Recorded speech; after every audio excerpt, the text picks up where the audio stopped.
함께 일어나셔서 하나님께 찬양 드리시겠습니다.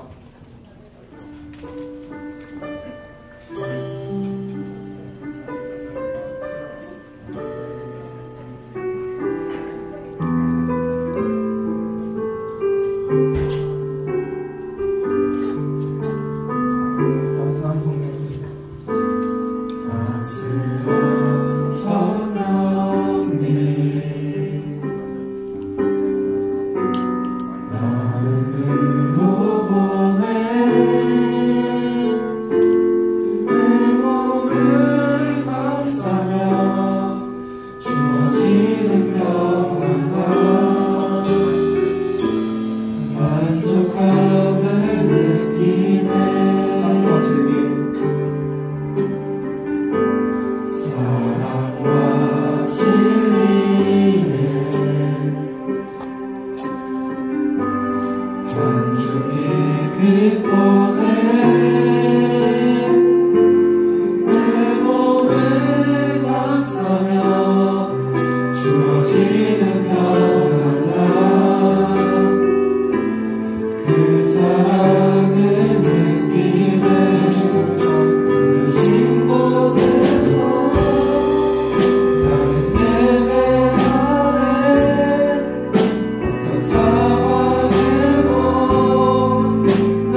것은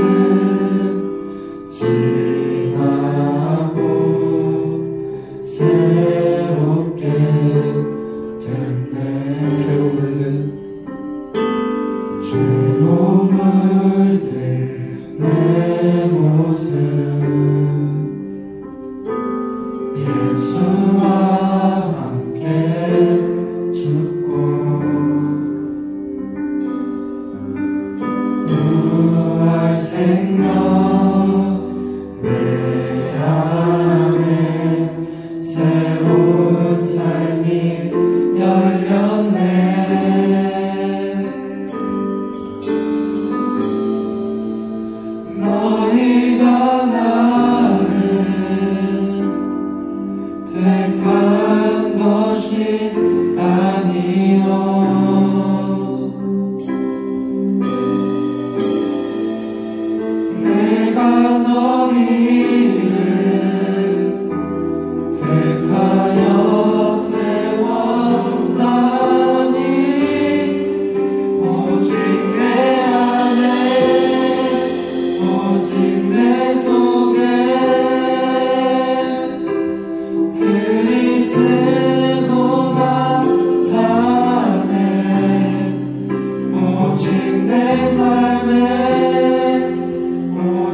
이렇게 예배 드리게 하시며 감사드립니다.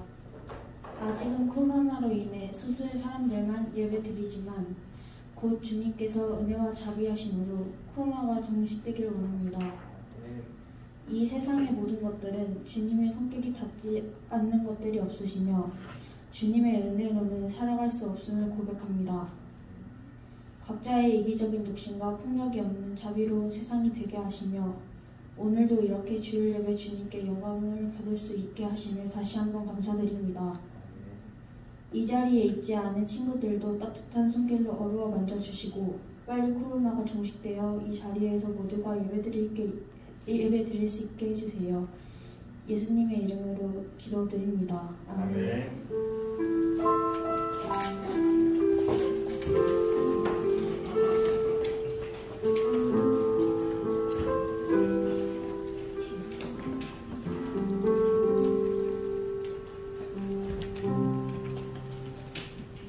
오늘 우리에게 주신 하나님의 말씀은 요한복음입니다. 요한복음 19장 28절에서 30절까지의 말씀입니다.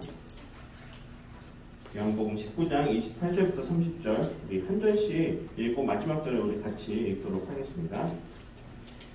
이후에 예수께서 모든 것이 이루어진 것을 아시고 성경을 이루려고 말씀하셨습니다. 내가 목마르다. 거기 신 포도주가 담긴 그릇이 있어서 그들은 해면에 포도주를 흠뻑 적신 후 붓을 줘 줄기에 매달아 올려 예수의 입에 갖다 대었습니다. 같이 읽겠습니다. 예수께서 신 포도주를 받으시고 말씀하셨습니다. 다 이루었다. 그리고 예수께서는 머리를 떨구시고 숨을 거두셨습니다. 영상을 좀 먼저 하나 보고 그 다음에 설교를 좀 진행하도록 할게요.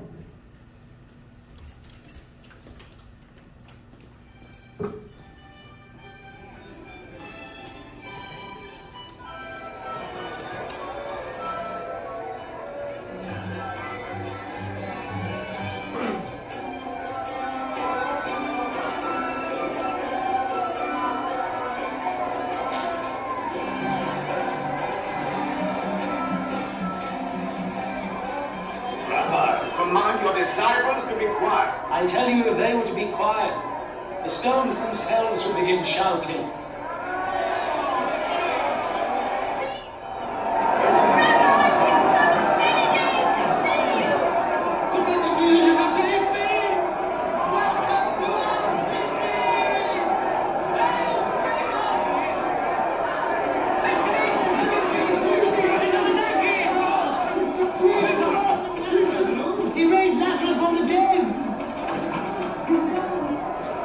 Who is this Jesus of Nazareth? He's a prophet, a great prophet.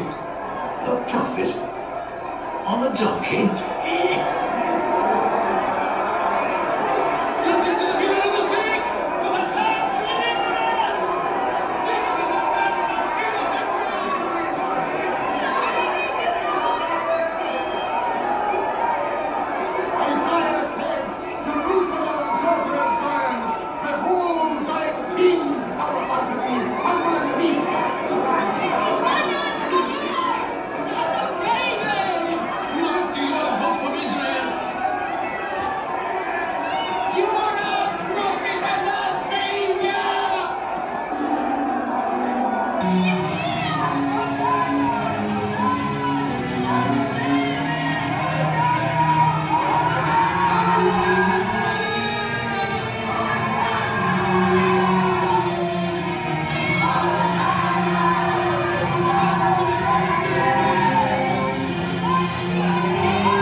불을 좀 켜주시고요. 자, 여러분 오늘은 우리가 무슨 주일이라고 부르냐면 종려주일이라고 부릅니다. 들어보셨나요? 종려주일. 우리가 다음 주는 부활주일이고요. 부활주일 바로 전주가 이제 종려주일인데 왜 종려주일이냐? 여러분들 지금 이 영상에서 보셔서 아시겠지만 이제 예수님이 이제 예루살렘 성에 입성하실 때 그때 예수님을 맞이하면서 막 흔들던 나뭇가지가 보이죠. 그 나뭇가지가 종려나무 가지입니다. 그래서 그거를 가지고 이제 예수님을 왕으로 이스라엘을 구원해 주실 메시아 구원자 왕으로 이제 여기면서 백성들이 막 흔들면서 그 예수님이 입성했기 때문에 우리는 그것을 기념해서 종려주일이라고 합니다. 자, 그런데 예수님이 언제 돌아가시느냐? 입성하신 지 일주일도 안 돼서 금요일날 돌아가시게 됩니다. 여러분 참 아이러니하죠? 지금 예수님께서 수많은 이스라엘 백성들, 예루살렘 성 안에 있던 사람들이 그렇게 환호하면서 예수님을 저렇게 왕처럼 모시면서 이렇게 입성을 했는데 불과 5일 후에 십자가에서 예수님이 고난을 받으시며 이제 죽임을 당하시게 되시죠. 그리고 물론 3일 만에 우리가 다시 아시는 것처럼 부활하셔서 우리가 다음 주일은 부활주일로 우리는 지내게 됩니다. 그래서 오늘은 우리가 종려주일로서 보내면서 또 우리가 한 주간을 고난주간으로 예수님이 십자가에서 고난 당하신 것을 가장 극적으로 이제 고난을 당하시는 그 최고의 클라이막스인 이 한 주간을 우리가 더욱더 기념하면서 이제 보내게 됩니다. 여기에서 보면 우리 영상에서 봐서 아시겠지만 어린 나귀를 타고 들어오시죠. 그리고 사람들은 그 옷을 벗기도 하고 또 그것을 길에다 깔죠. 겉옷을 벗어서 그 나귀를 타고 오시는 예수님을 맞이하죠. 그리고 그 종려나무 가지를 깔아서 호산나라고 외치면서 이제 그 예수님을 맞이하는데 여러분 호산나라는 뜻이 무슨 뜻인지 아세요? 호산나. 그거는 바로 우리를 구원하소서라는 뜻이에요. 여러분 이스라엘이 예루살렘 성 안에 있던 이스라엘 백성들이 예수님을 이렇게 맞이했던 이유는 무엇일까요? 하나님의 아들로서 예수님을 이해한 것이 아니라 지금 로마의 그 속국으로 살고 있는 이 이스라엘을 정치적으로 구원해줄 메시아로 이 예수님을 생각했기 때문에 이렇게 맞이했던 거예요. 여러분 그 이스라엘에서 가장 존경받는 그 구약의 인물 두 사람을 제가 몇 번 이야기했는데 그 두 사람이 누구라고 기억나세요? 첫 번째는 모세입니다. 모세. 두 번째는 다윗이에요. 이 두 사람이 이스라엘 지금까지도 역사상 가장 위대한 지도자 중에 한 사람으로 이렇게 지금도 존경을 받고 있죠. 근데 모세를 왜 존경하냐면은 그 당시 노예로 살고 있던 이스라엘 백성들을 애굽에서 이제 가나안 땅으로 인도해준 지도자이기 때문에 그래요. 그래서 이 이스라엘 백성들이 예수님을 바라보면서 그런 기대감이 있었어요. 저분은 죽은 사람도 살리고 또 놀라운 기적들을 막 일으키는 거 보면서 저 사람이면은 우리를 모세처럼 이 로마의 속국에서 구원해 주겠구나라는 기대감이 있었던 거죠. 그래서 막 호산나 외치는 그 이유가 우리를 구원하소서라고 외치는 이유가 우리가 지금 말하는 것처럼 우리가 영적인 어떤 구원을 이야기하는 것이 아니라 자신들이 로마로부터 압제를 당하고 있는 이 상황을 벗어나게 구원해달라고 외치는 거죠. 자, 그런데 이토록 기대했던 왕이 불과 5일 만에 어떻게 됐냐? 십자가에서 아주 안타깝게 이제 돌아가시게 되죠. 어떻게 보면은 이 십자가의 사건이 굉장히 뭔가 그 이스라엘 백성들이 이루고자 했던 것을 이루지 못한 아주 절망적인 사건이었음에도 불구하고 하지만 하나님의 입장에서는 이것이 엄청난 놀라운 계획이었던 것을 우리는 이제 시간을 지나서 성경을 통해서 우리는 알고 있죠. 그래서 오늘은 제가 이 십자가 사건을 통해서 예수님이 우리들에게 이루어 주신 것이 무엇인지에 대해서 좀 나누려고 해요. 자, 첫 번째 자막을 한번 따라 한번 읽어볼게요. 시작. 십자가를 통해 구원을 이루셨습니다. 자, 여러분 지금 제가 좀 전에 이야기했죠. 그 당시에 이스라엘 백성들이 예루살렘에 입성하는 예수님을 보면서 호산나 우리를 구원하소서라고 하는 그 외침 속에는 거기에서 바라는 구원은 정치적인 구원이었죠. 로마의 압제에서 벗어날 수 있는 그런 정치적인 구원을 이야기했는데 제가 말하고자 하는 이 구원은 정치적인 구원이 아니라 바로 우리의 영원한 생명을 주신 그 예수님에 대한 구원입니다. 성경에서 사람이 지은 최초의 죄는 뭔지 알아요? 사람이 지은 최초의 죄. 그게 뭐예요? 구약시대 때. 사과. 맞아요. 선악과를 따먹은 거. 네. 선악과를 따먹은 게 최초의 죄예요. 하와가 처음에 먹었고요. 그 다음에 그 하와가 남편이 아담을 꼬셔서 이제 같이 먹게 되죠. 자, 그런데 맨 처음에 이 하와를 꼬신 그 동물이 있습니다. 그게 뭔지 기억나요? 네, 뱀이에요, 뱀. 뱀이 하와를 꼬드겨서 선악과를 먹게 하죠. 그래서 신학적으로는 이 뱀을 어떻게 좀 해석을 하냐면 사탄으로 해석해요. 그냥 단순히 그냥 뱀 동물로 해석하는 것이 아니라 하나님의 약속을 어기게 만들었던 그 사탄으로 이제 신학적으로는 해석을 하는데 그 뱀을 통해서 선악과를 따먹게 되었기 때문에 모든 사람들이 기본적으로 다 죄가 있다라고 생각을 해요. 그래서 이거를 우리가 신학적으로 뭐라고 이야기하냐면 원죄라고 해요. 원죄. 처음부터 가지고 있었던 죄. 이거는 우리가 어떻게 지어서 잘못을 해서 지은 죄가 아니라 처음에 하나님이 창조하신 아담과 하와를 통해서 그들이 지었던 죄가 계속해서 우리들에게 이어진다라는 개념이에요. 이거는요, 이 죄는요, 우리의 힘으로 절대 해결할 수 없는 죄였던 거예요. 이거는 평생 우리는 죄인으로서 그 죄를 가지고 살아야 되는 그런 문제가 있었던 거죠. 자, 그런데 창세기에 보면요, 모든 상황을 이제 하와와 아담이 선악과를 따먹고 이 모든 상황을 아신 하나님이 아담과 하와를 통해서 그들에게 이제 저주의 이제 말씀을 하시죠. 저주의 말씀을 하시는데 아담과 하와에게만 저주의 말씀하신 것이 아니라 하와를 꼬드겼던 그 뱀에게도 하나님이 저주의 말씀을 하세요. 그게 창세기 3장 15절의 말씀인데 이렇게 나와 있습니다. 내가 너와 여자 사이에 내 자손과 여자의 자손 사이에 증오심을 두리니 여자의 자손이 내 머리를 상하게 하고 너는 그의 발 뒤꿈치를 상하게 할 것이다 라고 기록되어 있어요. 여러분 이게 우리가 그냥 그 앞에 창세기를 성경만 읽을 때는 그냥 이게 그냥 하나님이 말씀하신 그냥 저주구나 라고 생각하는데 이거는 메시아에 대한 예언이었어요. 신학자들은 그렇게 이야기를 해요. 메시아. 그러니까 메시아가 뭐냐? 구원해 주실 그 분. 그래서 예수님에 대한 예언이다라고 이렇게 우리는 그 신학자들은 그렇게 이야기를 해요. 이게 어떤 의미냐? 자, 여기에서 말하는 여자는 누구냐? 여자는 하와예요. 그죠? 하와죠. 하와의 자손이 너의 머리를 상하게 한다. 여기서 너의 머리는 누구의 머리냐? 뱀의 머리.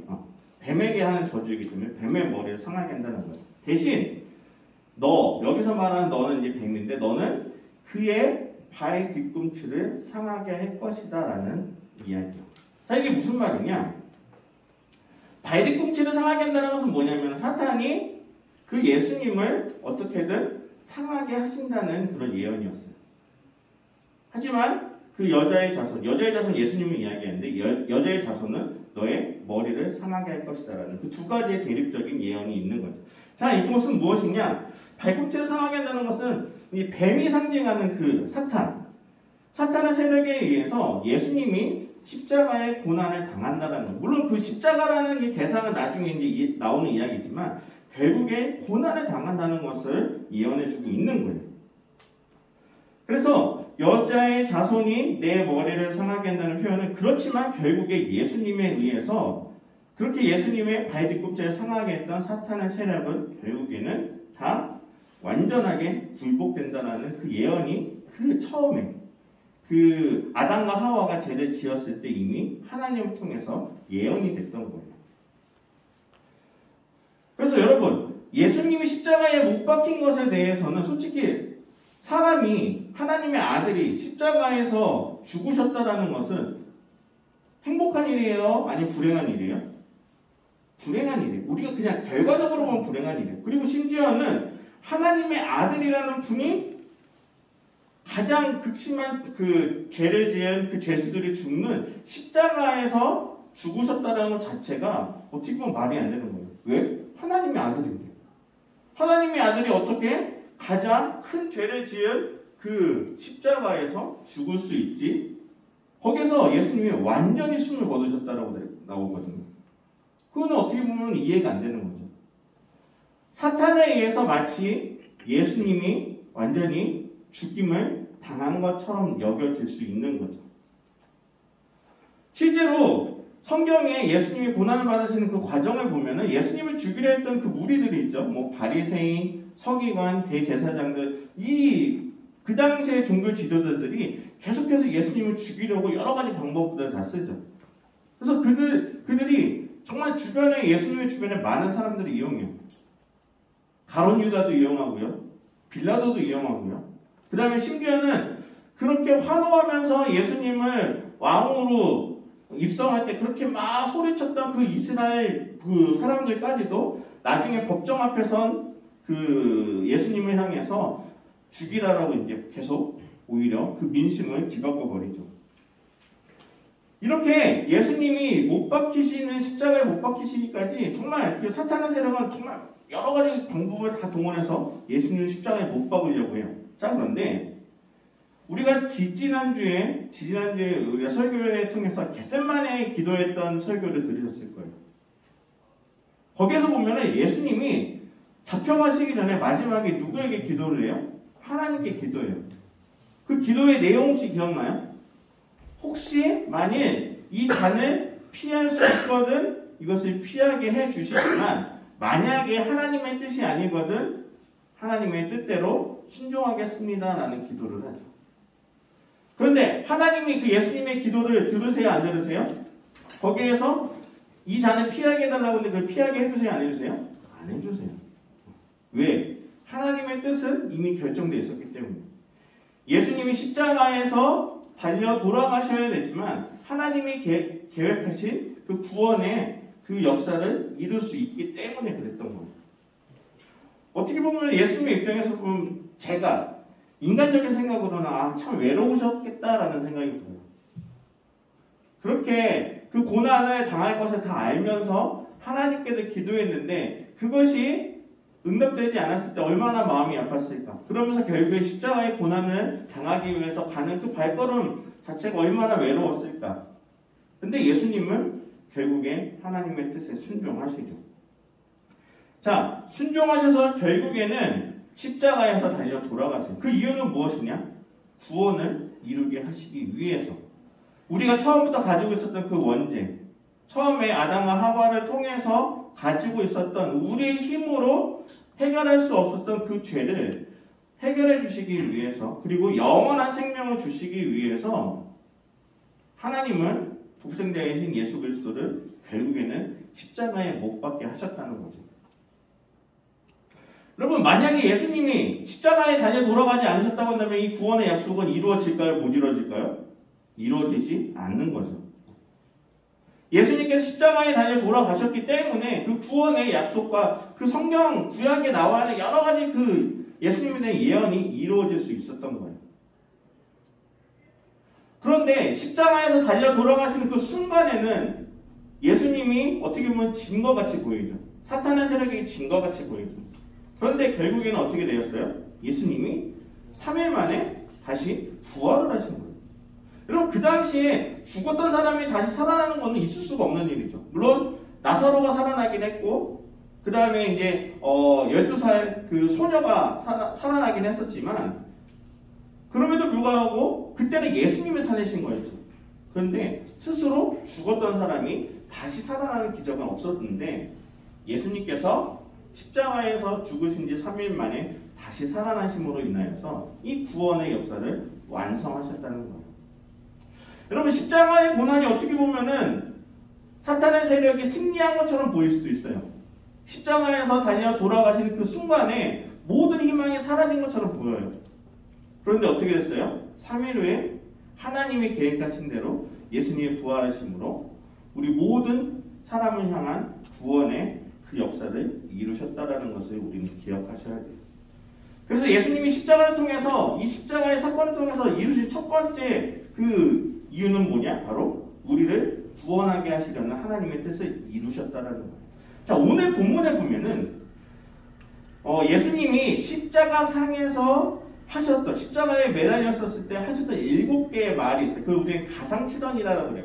십자가 상에서 하신 7개의 말씀에서 가상치던. 가상치던의 제일 마지막 말씀이 오늘 본문이에요.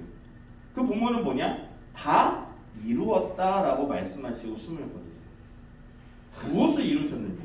바로 그것은 하나님이 계획하신 그 뜻을, 모든 것을 다 이루었다라는 거예요. 그 당시에 제자들은, 그 당시에 예수님이 십자가에 달려 돌아가실 때 이 음성을 들었던 모든 사람들은 그 뜻을 이해하지 못했어요. 하지만 나중에 시간이 지나고 나서 예수님이 부활하고 나신 이후에 예수님이 말씀하신 다 이루었다, 이것이 무엇인지 그 의미를 그나마 조금씩 제자들이 깨닫기 시작했다는 거예요. 여러분, 십자가를 통해서 예수님은 구원을 이루셨습니다. 이것이 첫 번째 가장 중요한 이유이자 진리인 거예요.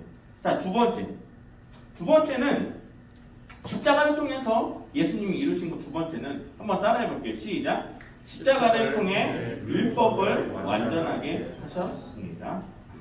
여러분, 예수님의 시대 때 예수님이 막 이제 제자들을 통해서 많이 이야기를 하시죠. 예수님은 율법을 좋게 보셨어요? 나쁘게 보셨어요?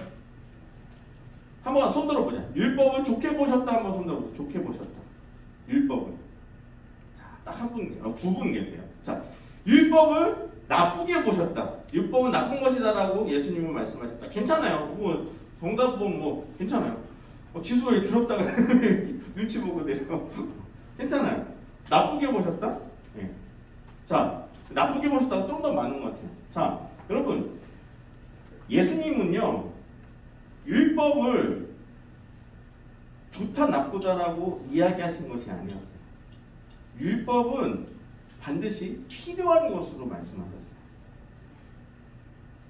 그래서 그 이스라엘 사람들에게, 이스라엘 유대인들에게 율법이라는 것은 엄청난 거예요. 그 사람들에게는 이 율법은 반드시 지켜야 되는 거예요. 율법은 왜냐? 하나님이 주신 약속이기 때문에 그래요. 그것을 못 지키면요, 유대인으로서의 정체성이 없어지는 거예요. 유대인이 아닌 거예요. 그래서 바리새인들이 그렇게 율법을 강조했던 이유는 무엇이냐? 하나님이 모세를 통해서 이스라엘 백성들에게 주신 선물이자 하나님의 말씀이었기 때문에 그것은 반드시 지켜야 됐던 거예요. 근데 문제는 뭐냐? 이 이스라엘 사람들이 이 율법을 자꾸 하나님이 처음에 율법을 주셨던 그 의미대로 지키는 것이 아니라 말 그대로 문자 그대로 그 의미를 가지고 지키는 거예요. 하나님이 처음에 율법을 주셨을 때 그 마음은, 그 정신을 잊어버린 채 그냥 율법을 문자 그대로만 지키기 때문에 예수님께서는 그것이 잘못됐다라는 걸 말씀하시기 위해서 오셨던 거예요. 자, 그런데 문제는 뭐냐? 여러 가지 구약의 예언들이 있어요. 예언들이 있는데 그 예언대로 만약에 예수님의 이 십자가의 사건이 이루어지지 않는다고 한다면 그것은 거짓이 되는 거예요. 그래서 예수님은요, 이 율법의 그 가르침, 또 구약에 있는 예언을 그대로 지키시면서 결국에는 십자가에서 다니시게 되죠. 자, 율법에서는요, 여러 가지 죄를 지으면 어떻게 된다는 것이 이렇게 기록되어 있어요. 한번 PPT를 보이죠. 자, 로마서에 보면 죄의 짝은 뭐라고 되어 있어요? 사망이다. 그러니까 율법을 통해서 뭘 알 수 있느냐? 너가 이것이 죄를 짓고 있다, 안 짓고 있다를 구분해 줄 수 있는 게 율법이라는 거예요. 그래서 죄의 짝은 사망이고, 또 피 흘림이 없이는 용서함을 받을 수 없다. 이것이 무슨 의미냐면, 여러분 제사를 지내죠. 우리가 죄를 지으면 제사를 지내요. 구약시대에는. 제사를 지낼 때 반드시 필요한 게 있어요. 그냥 빈손으로 나오지 않아요. 반드시 죄를 지은 사람들이 가지고 오는 게 있어요. 그게 뭘까? 재물이에요. 재물을 가져오지 않고서는 그냥 나올 수 없어요. 그래서 재물을 가지고 와서 그 재물을 죽이고 그 피를 가지고 하나님께 용서를 구하는 게 제사죠. 자, 피 흘림이 없이는 용서가 없다. 이것이 어떻게 보면 율법에 가지고 있는 말씀이에요. 근데 예수님은 이것을 어떻게 말씀하시느냐? 마태복음 5장 17절에 이렇게 말씀하세요. 내가 율법이나 예언자들의 말씀을 없애려 왔다고 생각하지 말라. 없애려 온 것이 아니라 오히려 이것을 어떻게 하겠다? 완전하게 하러 온 것이다라고 말씀하고 계세요. 자, 이것을 로마서 8장 3절에서 사도 바울은 또 이렇게 이야기하고 있어요. 그 예수님이 율법을 완성하러 오신 것에 대해서 사도 바울의 이제 견해요. 율법이 육신으로 인해 연약해져서 할 수 없던 그 일을 하나님께서 하셨습니다. 이것이 무슨 말이냐? 율법이 계속해서 사람들로 인하여서 그 율법의 정신들이 자꾸 처음에 하나님이 주셨던 그 정신들이 자꾸 바뀌는 거예요. 나쁜 쪽으로 잘못 해석되어지는 거죠. 자, 그런데 그 일을 사람의 힘으로는 바꿀 수 없었는데 결국에 하나님이 그걸 바꾸셨는데 어떻게 하셨느냐? 곧 하나님께서 죄를 속량해 주시려고 자기 아들을 죄에 있는 육신의 모습으로 보내셔서 육신 안에서 죄를 심판하셨습니다. 이게 무슨 말이냐? 하나님께서 그 잘못된 율법의 정신들을 다시 바꾸기 위해서 독생자이신 예수님을 보내셔서 인간의 모습으로 보내셔서 결국에 십자가에 달려 돌아가심으로 죄를 심판하셨다는 거. 자, 4절입니다. 4절. 이는 육신을 따라 살지 않고 성령을 따라 사는 우리에게 율법의 요구가 이루어지게 하시려는 것입니다. 결국 십자가에서 예수님이 달려 돌아가심으로 인한 죄를 심판하였고 그렇게 잘못 해석되어서 지켜졌던 그 율법을 더욱더 완전하신 하나님의 말씀으로 이루게 하시기 위하여서 예수님께서 십자가에 달려 돌아가셨다는 것을 사도 바울은 로마서에서 이렇게 이야기하고 있는 거예요. 예수님이 이와 같이 사람의 모습으로 이 땅, 또 우리에게 오신 그 이유는 바로 율법이 잘못된 그 율법을 바로잡으시면서 그 율법을 오히려 하나님의 거룩한 말씀으로 완성하게 하시기 위해서 이 땅에 오셨다는 거죠. 그래서 예수님이요 십자가에서 여러 가지 고난을 당하셨죠. 억울한 고난을 당하셨죠. 하지만 그것을 통해서 율법이 말하는 그 목적, 그리고 처음에 율법을 주실 때 그 하나님이 주셨던 그 마음과 정신을 모두 다 다시금 원래의 자리로 완전하게 회복시키기 위해서 예수님은 십자가에서 달려 돌아가신 것입니다. 예수님께서 오늘 본문에서 다 이루었다라고 선포하시는 것은 어떻게 보면은 우리는 그전에는 율법을 하는 정죄예요. 율법을 통해서 예를 들어서 주일날 예배를 못 드리면 어떻게 되는 거예요? 죄인 되는 거예요. 여러분, 구약시대에 따지면 우리가 이렇게 예배에 못 나와서 예배 드리는 것은 큰 죄예요. 온라인? 이거는 말도 안 되는 거예요. 그런데 그런 것이 율법이 어떻게 보면 이렇게 죄로 정죄할 수 있는 이 상황 가운데서 예수님은 그 율법의 문자적인 것이 아니라 그 의미를 깨달아서 정말 너희가 각자의 자리가 어디 있든 간에 하나님을 사랑하는 그 마음으로 드려진 그 모든 것이 더 소중하다라는 율법의 진짜의 의미를 다시 한번 알려주시는 거죠. 그래서 율법에 가지고 있는 그 정죄, 남을 정죄하는 것으로부터 우리는 조금 더 자유로워질 수 있었던 거예요. 누구 때문에? 예수님이 십자가에서 달려 돌아가신 것 때문입니다. 그래서 그전에는 많은 사람들이 바리새인들에 그랬죠. 율법을 지키지 않으면 우리는 구원받을 수 없다라고. 바리새인들이 계속 강조했던 그거예요. 율법을 지켜라. 너희 제자들은 왜 율법을 안 지키느냐? 왜 안식일에 지나가면서 안식일 아무것도 하지 말라고 하는데 왜 밀이삭을 먹으면서 그렇게 하느냐? 여러 가지 그 바리새인들이 그 예수님과 예수님의 제자들에 대해서 율법으로 막 정죄하죠. 그런데 예수님은 그것이 아니다라는 걸 말씀해 주시는 거예요. 너희들이 말하는 것은 진정한 율법에 가지고 있는 하나님의 그 뜻이 아니다. 그 진정한 뜻을 내가 십자가에서 죽음으로 고난으로 인하여서 내가 이 모든 것의 진정한 의미를 다시금 알려주겠다라고 말씀하시면서 돌아가신 거죠. 여러분, 그래서 우리는 그전에는 바리새인들은 율법이 구원의 기준이었는데요. 예수님 때문에 이제는 율법이 구원의 기준이 아니라 누가 율법의 그 구원의 기준이냐? 바로 십자가에 달려 돌아가신 예수님 자체가 구원의 기준이 되었다는 사실을 우리는 믿게 되는 거죠. 여러분, 그래서 예수님은요, 결국에 이 율법을 완전하게 하신 분이십니다. 자, 마지막 세 번째입니다. 한번 따라 볼게요. 시작. 십자가를 통해 다시 화목해질 수 있었습니다. 여러분, 이 화목해라는 게 무슨 말이냐? 우리가 가족들끼리 어떻게 해야 돼요? 화목해야 돼요. 화목하다라는 거는 벽이 없이 우리가 다 같이 행복하게 지내는 것을 화목하다라고 해요. 자, 그런데 다시 화목해질 수 있다는 것의 전제는 뭐냐? 화목하지 않았다는 거예요. 무엇 때문에 화목하지 않았냐? 죄 때문에 화목하지 않았다는 거예요. 죄 때문에 하나님과 나와의 관계 사이가 화목하지 않은 거예요. 그 안에 벽이 생겼던 거예요. 여러분, 죄라는 건 어떤 거냐? 죄는요, 죄를 지음으로 인하여서 점점 어떻게 되냐? 하나님과 멀어지게 되는 거예요. 여러분, 무언가 잘못을 하게 되면 어떻게 돼요? 예를 들어서 내가 학교에서 뭔가 잘못을 하게 돼요. 선생님한테 선생님 하지 말라는 걸 하게 돼요. 그럼 우리들의 마음 심리 가운데 어떻게 돼요? 내가 선생님이 하지 말라는 것에 대해서 그걸 했었을 때 막 당당해야 돼요. 선생님 앞에 막 자신 있게 나아갈 수 있어요. 대부분 어떻게 하냐? 대부분 선생님 눈을 피할 거예요. 어떻게든 그 상황을 모면하려고. 여러분, 이게 무슨 말이냐? 죄라는 건요, 자꾸 관계를 멀어지게 해요. 하나님과의 관계도 마찬가지예요. 우리의 죄 때문에 하나님 앞에 우리가 가까이 나아가지 못하고 점점 하나님과의 관계가 멀어지게 하는 게 죄의 역할이라는 거죠.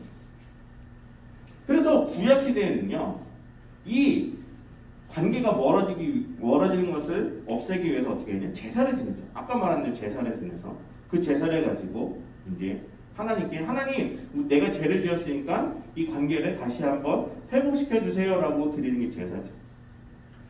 자, 그런데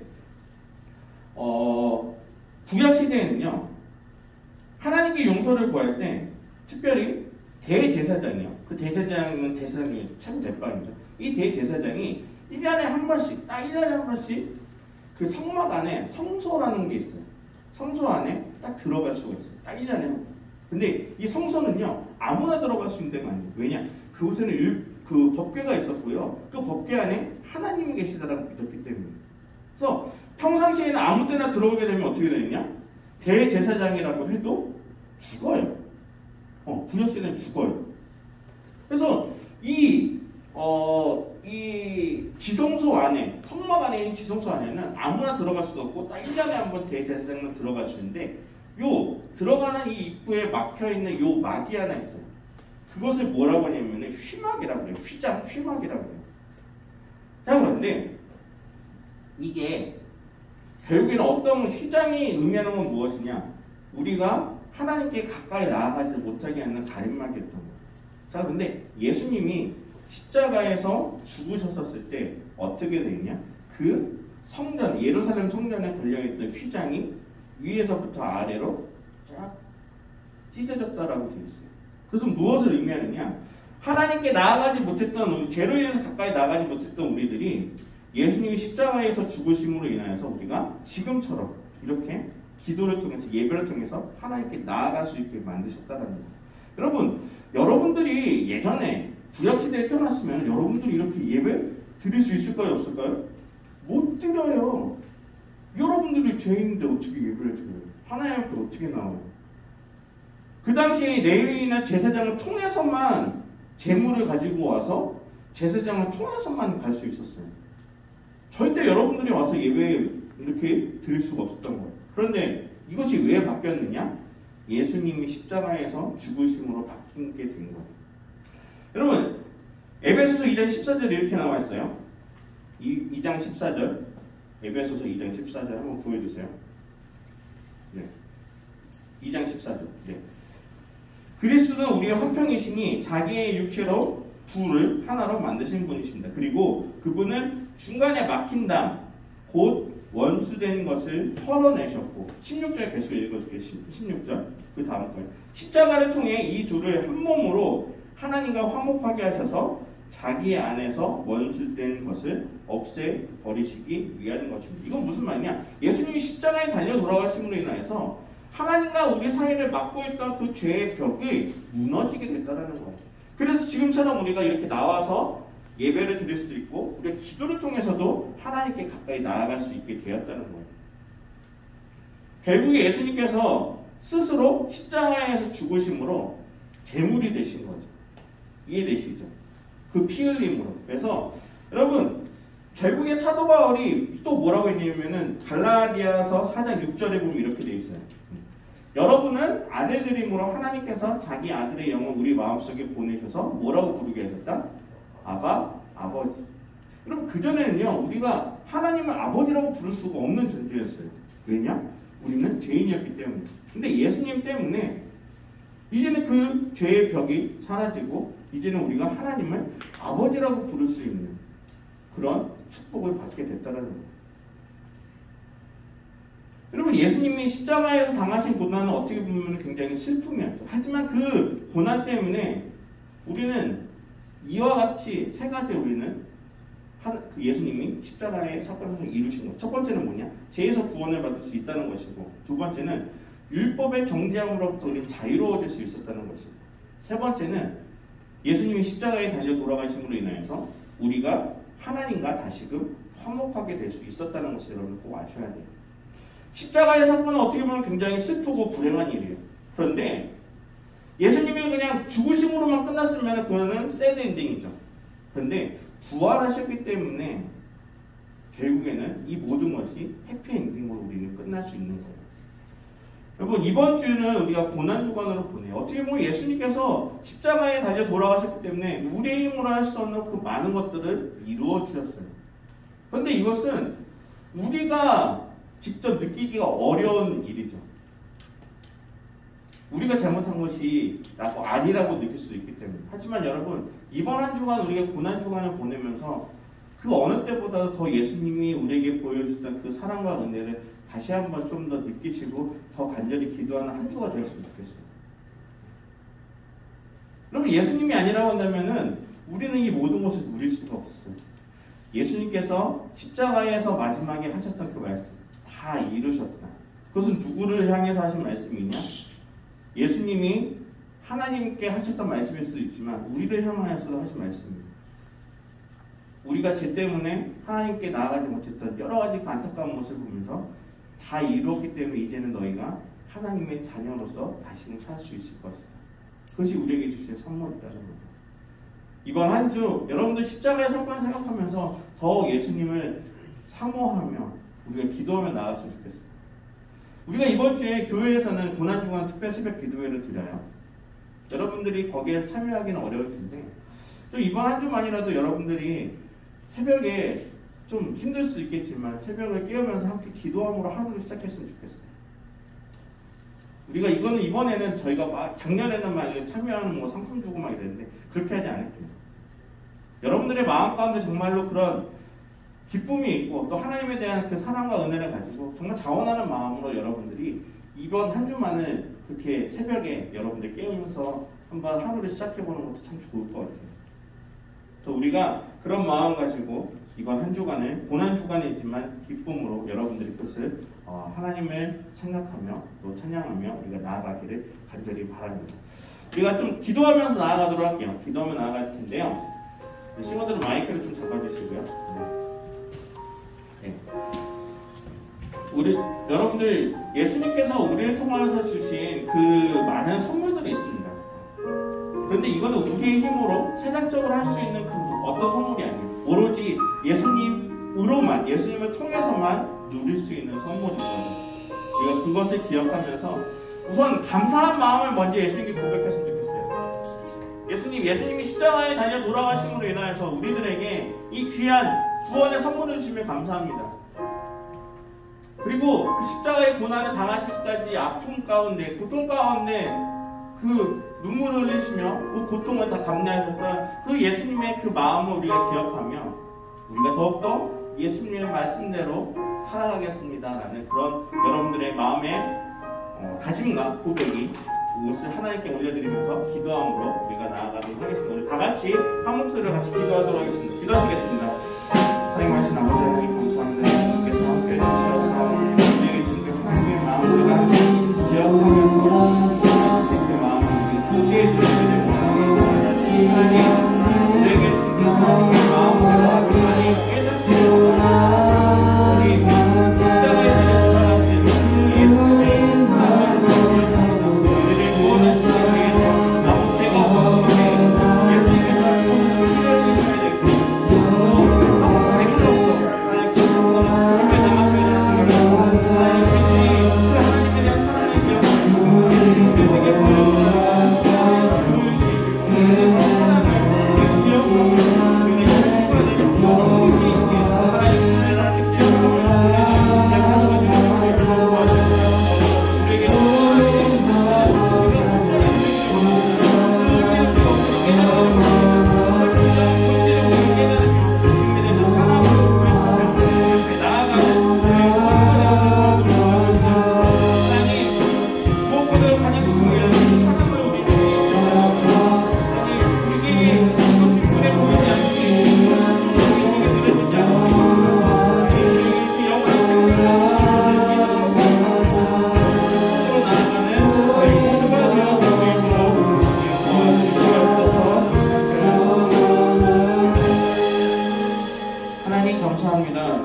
통하여서 십자가에 달려 돌아가신 그 고난이 우리들에게는 어떻게 보면은 먼 일 같고 우리가 전혀 상관이 없는 일 같지만 그것을 통하여서 우리들에게 영원한 구원의 생명을 주시고 우리가 율법으로부터 더욱더 자유함을 얻을 수 있도록 해주시고 또 우리가 멀어졌던 하나님과의 관계가 다시금 화목할 수 있게 회복되게 하시면 감사합니다. 우리가 우리의 힘으로 할 수 없는 이것들을 예수님께서 십자가의 죽으심으로 다 이루셨기에 우리가 이것을 감사함으로 먼저 고백하는 저희 모두가 되게 도와주시옵소서. 우리가 매일매일 살아가면서 특별히 이번 한 주간을 고난주간으로 보냈는데 더욱더 예수님의 주신 그 사랑을 우리가 느끼고 깨닫기를 원합니다.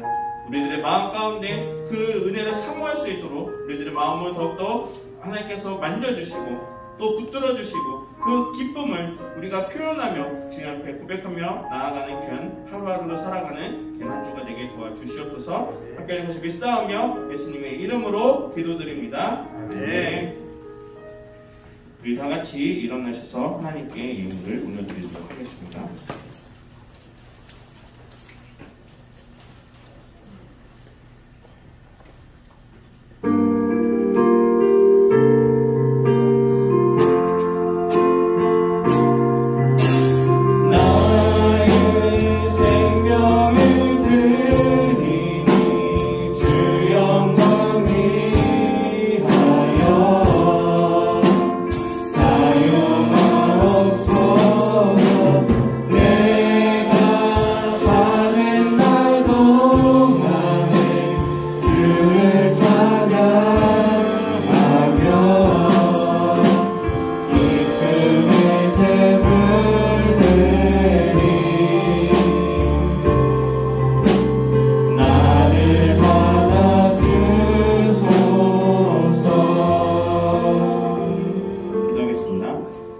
감사합니다.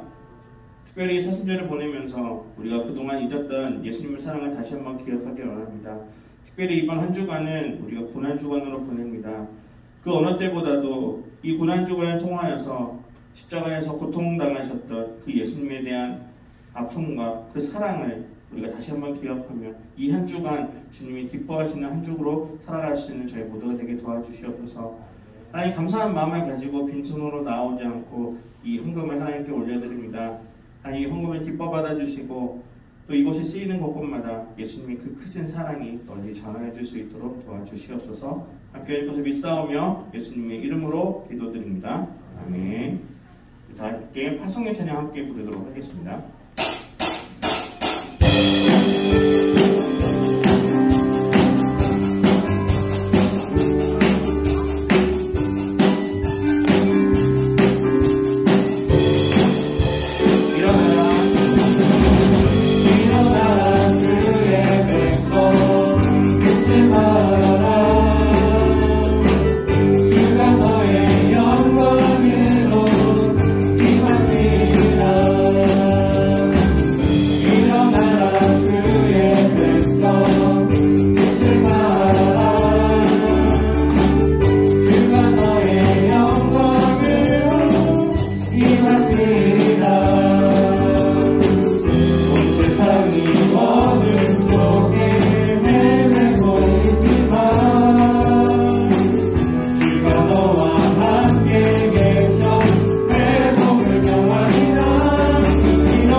십자가에 달려 돌아가신 예수 그리스도의 그 사랑과 또 고난을 기억하며 우리에게 주신 그 귀한 선물, 그 은혜를 잊지 않으며 이 귀한 한 주간 동안 오히려 주님을 향하여서 더욱더 간절히 기도하며 말씀대로 살아가기를 다짐하는 이 자리에 모여서 예배드리는 모든 고등부의 학생들과 선생님들과 또 영상으로 참여하는 모든 학생들 위해 이제부터 영원토록 함께 계시기를 간절히 축원하옵나이다. 아멘.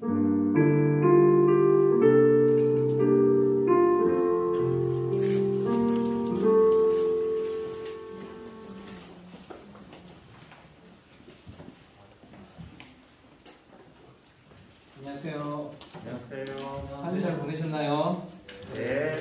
저희 이번 주 광고는 이제 4가지가 있는데요. 지금 오늘부터 자리에 오면 이렇게 자리에만 스티커가 붙어 있었을 거예요. 그래서 지금 그 선생님 봤을 때 이 좌측편부터 노란색 스티커가 1학년, 파란색 스티커가 2학년, 빨간색 스티커가 3학년. 그래서 이번 주부터 이렇게 하는데 다음 주에도 꼭 그 스티커가 붙어 있는 자리에 가급적이면 학년들이 모여 앉아주시고, 좀 일찍 오는 친구들은 앞쪽부터 좀 이렇게 앉으면 좀 늦게 오는 친구들이 부담 없이 좀 들어올 수 있을 것 같습니다.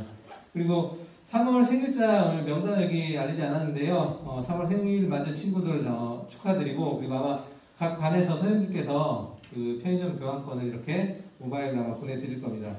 그리고 지금 3월 첫 번째 주부터 고등부 성경 읽기를 진행할 예정입니다. 그래서 성경 범위는 여호수아부터 시작이 될 건데, 월요일부터 토요일까지 하루에 한 장씩 이렇게 읽고, 카톡창에 인상적인 구절 한 개씩 이렇게 공유하시면 되겠습니다. 그래서 이거 참고해 주시고, 또, 그리고 다음 주가 이제 부활주일, 혹시 들어오실 때, 요 책갈피 다 받으셨죠? 여기 보시면, 그 일정이 좀 나와 있으니까, 아까 목사님이 한번 말씀하셨는데, 다들 이렇게 좀, 우리 시간 되는 친구들, 그리고 마음 있는 친구들 같이 한번 참여했으면 좋겠습니다. 자, 이제 모든 예배가 끝났으니까, 자, 제 집으로 고고 하면 같이 한번 고고 외치고 집으로 가도록 하겠습니다. 집으로 고고! 고고!